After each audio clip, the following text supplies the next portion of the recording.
Nice to meet you, Tim. Yeah, same. Please, how did you find out about Billy? The short version is I grew up in a very religious family. Both my grandfathers were heavily involved in different denominations, right? So they both thought each other had it wrong, of course, and I'm the grandkid stuck in the middle, so to speak. But my dad was religious and a very conservative brand of Christianity. You know, I tried to believe. I did my best to, live by the morals that they're teaching. Is I failed at it, as anybody who's under the law does. But so that was kind of my background. And then heading into my adult life, I was a professional hockey player, and I played professional hockey for quite a while till I was 40. And most of the time I was gone.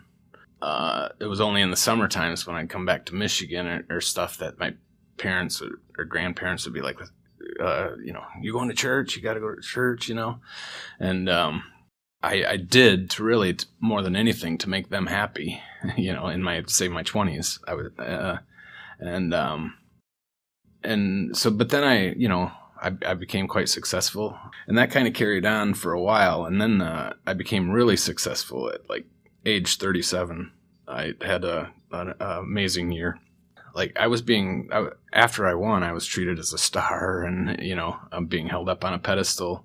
But in the following year after that, I started to devalue everything that I'd done in my whole life, because with my religious background, if you weren't getting people saved, if you weren't storing up treasures in heaven, you weren't doing the right thing. And so that thinking started to creep in the year after I won the Stanley Cup. So actually, I took a year off playing hockey, and I went to, me and my wife actually went to Bible college out in Colorado, and learned a totally different view of Christianity than what my background was. Instead of conservative, it was more what I guess you could call it liberal, but it still just didn't make sense and left me confused. I ended up going back and playing hockey for one more year after that, and I had a few really bad concussions that kind of really changed my life. At age 40, I stopped playing hockey, but I'd acquired quite a bit of brain trauma from playing hockey. And so I started to struggle with that. And at the same time, I was trying to figure out, I thought, well, from my mindset I was in, I was begging God to help me. And I was trying to humble myself as much as I could before God to get in His graces so that I could get out of the severe struggle that I was in mentally and physically. It took years of struggling and praying and begging to what I now would believe a non-existent God. So it took me a long time before I'd open my thinking, but there came a point at 42, 43 years old, I would say, that I'd got so desperate that I was willing to look at anything that made sense about who we are, what we're doing here, where we come from, because I didn't find those answers previously. Eventually, I came across a Stephen Greer video, and it was talking about a fake alien invasion. That video was actually, which at the time was I'd never even thought of anything like that. And I ended up noticing a video on the side. YouTube gives you the recommendations for the videos, and it ended up being a Michael Horn video that basically was saying why Stephen Greer is wrong, and so I watched that video, and it was what he's saying is Michael Horn was saying was very interesting, and it made more sense than what Stephen Greer was saying to me. And so I ended up following that video to Michael Horn's website, but it didn't take me too long until I got to Future of Mankind, and I could read the contact reports. So I started investigating all of Billy's writings, I guess, from there. That's how I got there. Please, can you go into like what you've read about Billy or how it developed? You kind of got into it, like contact reports, and then kind of what intrigued you, kind of. Everything. No, I think one of the first books I ordered, if not the first book, was an old contact reports, like 1 through 50 or something. There's a book I still have. I think that's the first one I read. I was still really struggling with head trauma back then. I still am to a level. Can you say what happened? Like, yeah. People have an understanding. Oh, well, pucks hitting me in the head, me boxing when I was a kid, me hitting helmets when we were playing football, me hitting my head on a rock when I was younger. Like, well, you mentioned like you had severe concussion, so that is usually a certain event that causes it. Yeah, when I was the last season I played, I had a certain concussion. It was in warm-ups, just right on the chin, and that disconnected me from my decision-making center in my brain, essentially.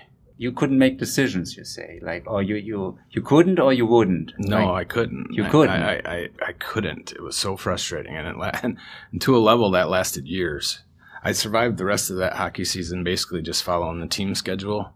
Like, we would get on the road, we would fly into a place, get to the hotel at like 5 or 6, and we're not playing until the next night. And usually previous to that, you just decide whether you're going to go out to eat, who you're going to go out to eat with, whether you're going to stay in their room, whatever. I would go to the room because you check in the hotel, you go to your room, and quite often it would end up being like 11 o'clock at night, and I hadn't made a decision. I sat there trying to make a decision for 5-6 hours. Oh, gee. And it would just go in loops. The options would just go in loops. Yeah. If I could think of the options. Yeah. Yeah, so then you started to read about Billy. So, yes. So when I found Billy Meier material, I started out by reading the contact reports. But then shortly thereafter, I started with the psyche. And I realized that is a book that, might be able to help me with all the negative thoughts and that I made a pattern in my thinking. Some of them by accident, some of them by conditioning. But I started to read the psyche, and I did the candle meditation. What is the candle meditation? Or what do you do? You sit at a table with a candle burning, and you focus on the middle portion of the flame. But there's a step-by-step progression where, you start with 5 minutes, and there's a time period where you're trying to train yourself to just clear your mind. And then there's a time period as you go where you try to build a picture of either a red or yellow rose in your mind while you're staring at the candle. That brought back my ability to focus and keep a train of thought when I was talking to people and such, and not just bounce everywhere, which I still can do. But but also it made my my memory get much stronger. Like, I'm better with names than I've ever been in my life. I'm not perfect. I don't remember everyone's name. But, like, for example, I remember names very well. I remember little things like, where's the green pen, Dad? Oh, that's right. You know what I mean? Yeah. And that was a consequence of the candle meditation. Also, as part of my brain trauma, I basically kind of lost the ability to create pictures in my head. I had a very difficult time of building a picture of a rose in my head at the start, and I ended up buying quite a few roses so that I had, and staring at just the rose outside of the meditation to try to recreate that picture. And I did. But eventually there comes a time where you switch to using the whole time as a wishful dreaming. Like, once you get to an advanced enough level, it switches to like wishful dreaming while you're looking at the candle. And it took me an incredibly long time to get there because it took me so long to come up with the rose, to get the picture of the rose in my head. But yeah. What I like is like you struggled, of course, but I know quite a few people also. I was in Tibetan Buddhism, and one once asked, well, or several, I have a difficult time to visualize this or that. So that's actually kind of common. Oh, okay. That people struggle with that. Okay. and also that it works because you kind of fought through, but then kind of you got the results kind of that helped you, you know. I did. So, even when I was struggling, like my ability to focus, I guess, was being strengthened. So my ability to like have a conversation and stay on track with that conversation grew. And as I said, my memory improved. And I also used, other things that are in the book, The Psyche, that have helped me to get back to a level that is a much better level of life and happiness. Just walking barefoot, for example, that was one that I put into practice. And there was one point where I walked barefoot every day for 6 months, and that was a big jump in my recovery. And I'm still utilizing it when it's warm out. I'm not tough enough to do it in the cold. Yeah, it's like they're rediscovering what they call grounding now, you know. But it's actually just walking barefoot, you know. But I also noticed that if you apply, like, that's a little thing, you know, just to take your shoes off and walk barefoot. Yeah. But how much that can already make a difference. And if you add this up, and like meditation or other things that you kind of, oh, I have to watch my thoughts more, you know, or that step by step, that all these little things add up to something big, you know, that your quality of life improved considerably. Yes. Because you didn't do just one thing, you did also other things and try to put it into practice, you know. Yes, I'm an overcomplicator. So, like, some of the suggestions, like walking barefoot and such, is so simple that I think I overlook the value of them at times. Yeah. But that's some from the material. Some of the things I've learned. Is, just a half-hour walk a day. How beneficial that is for you. Yeah. And but. In today's world, it seems like people want to think of an hour and a half workout. Yeah. Or, Yeah. something. And you don't need it. Yeah. And at some point, it stresses your body out. Right. You know, instead of just walking. But walk, not sit all the time. Yep. Yeah. Having the athletic background and being a professional athlete, that's been a hard lesson for me to learn is to slow down, and that's still enough. Yeah. You had to push yourself all the time. Yep. You always, I think that's hard for most people to imagine, to kind of function at this peak level all the time, and if you just screw up once, it's in the next day in the papers, and like, and he played like totally lousy, and everybody reads it. So just because you had one bad day, kind of, and so that push, of course, you put yourself under pressure then, and so that's how hard it is on the psyche, but also on the body. Yeah. To be a professional athlete. The game of hockey, anyways, evolved during the time period that I played.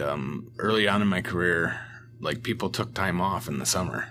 Yeah. They would take a good 2 months off without training. And it evolved into everybody was training all the time, even in the summertime, trying to become better than the other person and to pushing themselves. And I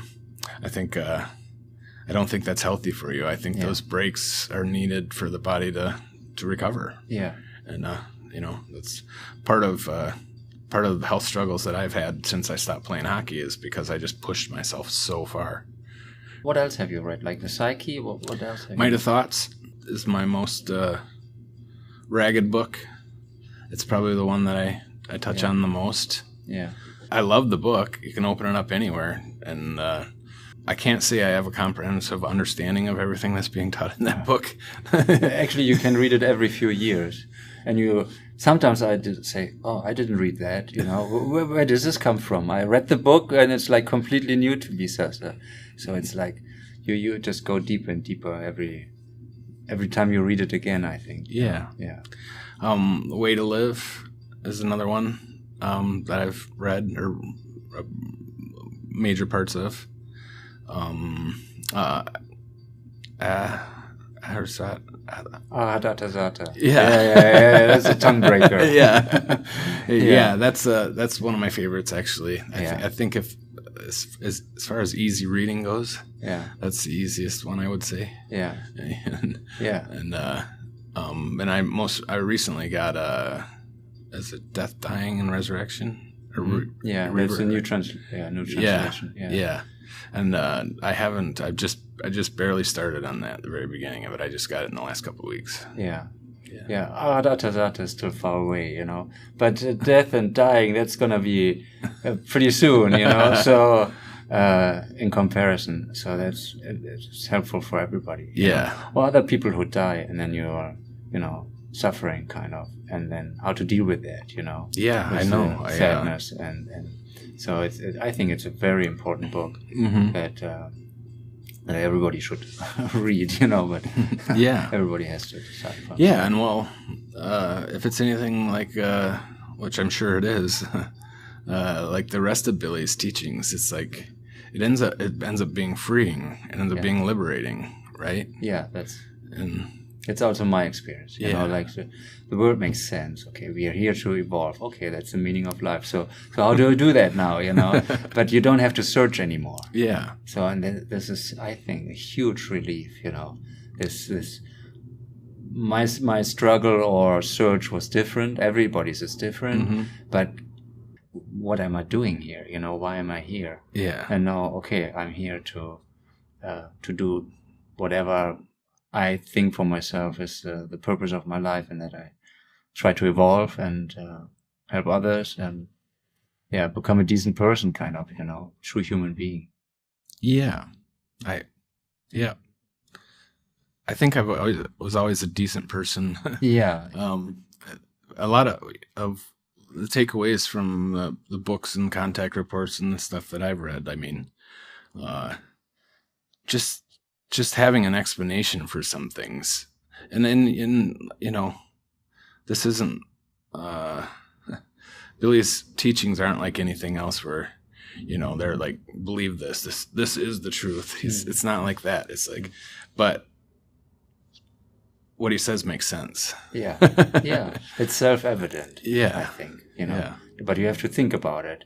And some is very new, because we are taught differently. See also how does it work in my life? That's also what I see, when I apply this, does it work or does it not work? If it doesn't work, then, forget about it, So, and in his case, it does work, but you have to apply it and apply it correctly, of course, Do you talk with friends about Billy, or kind of do you keep it more to yourself? These days I keep it more to myself. When the first couple of years, maybe, I would say that I shared with too many people.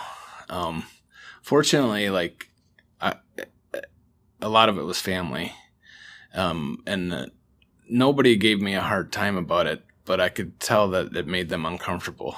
And I was, at that time, I was kind of preaching it. I was taught to do in Christianity. I brought it up too much with my kids and my wife and stuff, like, and my mom. They were around and I was sharing everything I learned. And I still do, but I do it I pick and choose, if something that I think will be interesting to them. And it's just great thoughts or whatever, or great teaching. Then I share it with my nuclear family like that. But your daughter is quite open. We talked this morning, and she's really open to it. And I think she also tries to kind of learn from it and take the best of it. And that's great, I think my son's in a similar place. Yeah. And So I've been lucky. I know people get negative reactions sometimes when they share it. I never got super negative. I just got just negative enough that I'm like, wait a minute, maybe I need to approach this a little bit differently. You are in contact with Tom Stone, aren't you? I haven't been in contact with him in a while. Yeah. But you were. Yes, I was. His methods helped me tremendously. I knew already about Billy, but I wasn't really interested. And I applied his methods, and I think that also helped a lot for me to end up in Hinterschmidt-Rüti, actually. Okay. To solve emotional problems to that point. So can you tell a little bit about Tom Stone, his method, and how it helped you maybe also? I was actually recommended Tom Stone's work through you. I don't know if you remember that. That's some time ago. Yeah. No, I don't remember that. I do believe, anyway. Yeah, you mentioned it, and then I looked it up on my own. I ended up getting a couple of his books, and I read the books before I reached out to him. And he took me through the technique, and I ended up, it was a major change for me. Specifically, one of the major things that happened was I could watch hockey without the emotional attachment anymore. Yeah, amazing. Like previously to that, since stopping playing and going through all the struggles, like if I watched it on TV, like it triggered bad memories. And I would, and then I would get upset thinking about what people are doing to their brains. Yeah, right. Brain damage. Yeah. Well, now I do that. I'm more neutral about it. Whereas I would get caught up in emotion. I couldn't stand to watch it. Yeah. A guy would get hit hard, and I'm like, you were just broken down. Yeah. It's like, you can't even watch it. Yeah. Yep. Yeah. But I remember after, utilizing Tom's technique to work on the, what would you call them? Energy points? Yeah. Like, as I understood it, like you have blockages, emotional or any trauma causes like energy blockages in your body physically. And also like that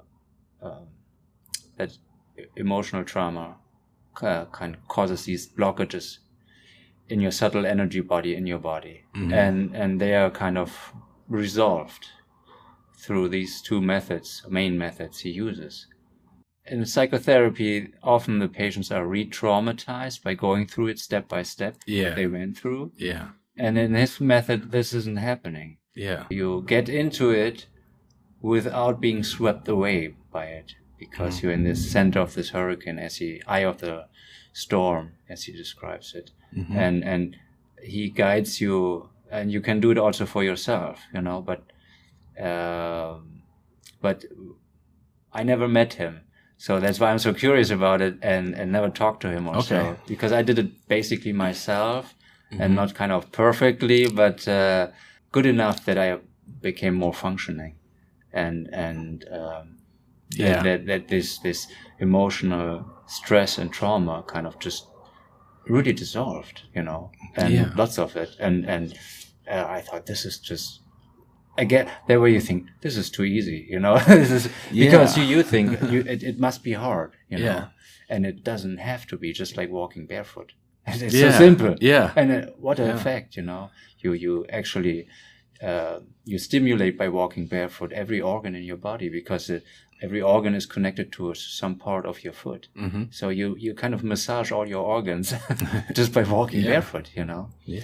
And they're stimulated because if you're in these soft shoes always, you don't have the stimulation, and you kind of lose touch with ground and a little bit reality, Yeah. So it's such a simple method, and in his case, it's like, I remember it's like, this one is where you try to, or can you describe the methods? I haven't thought about them in a while. I haven't used them, even though they help me, and they actually help my kids too. Both of them. My son, I actually did the technique with him myself. Yeah. And it definitely helped a helped him during a time period. And my daughter, she had a special session with Tom. And, great. And it really, it changed her life a lot. I mean, perfect guy. It wasn't overnight, instantaneously, actually. Yeah. So as he says, you have to go really all the way through. When you have a guide, then he makes sure that you go all the way through, Yeah. And that you don't get scared or whatever. Yeah. Mm-hmm. So I can recommend that his work really wholeheartedly, and it helped me also a lot. Mm-hmm. Yeah.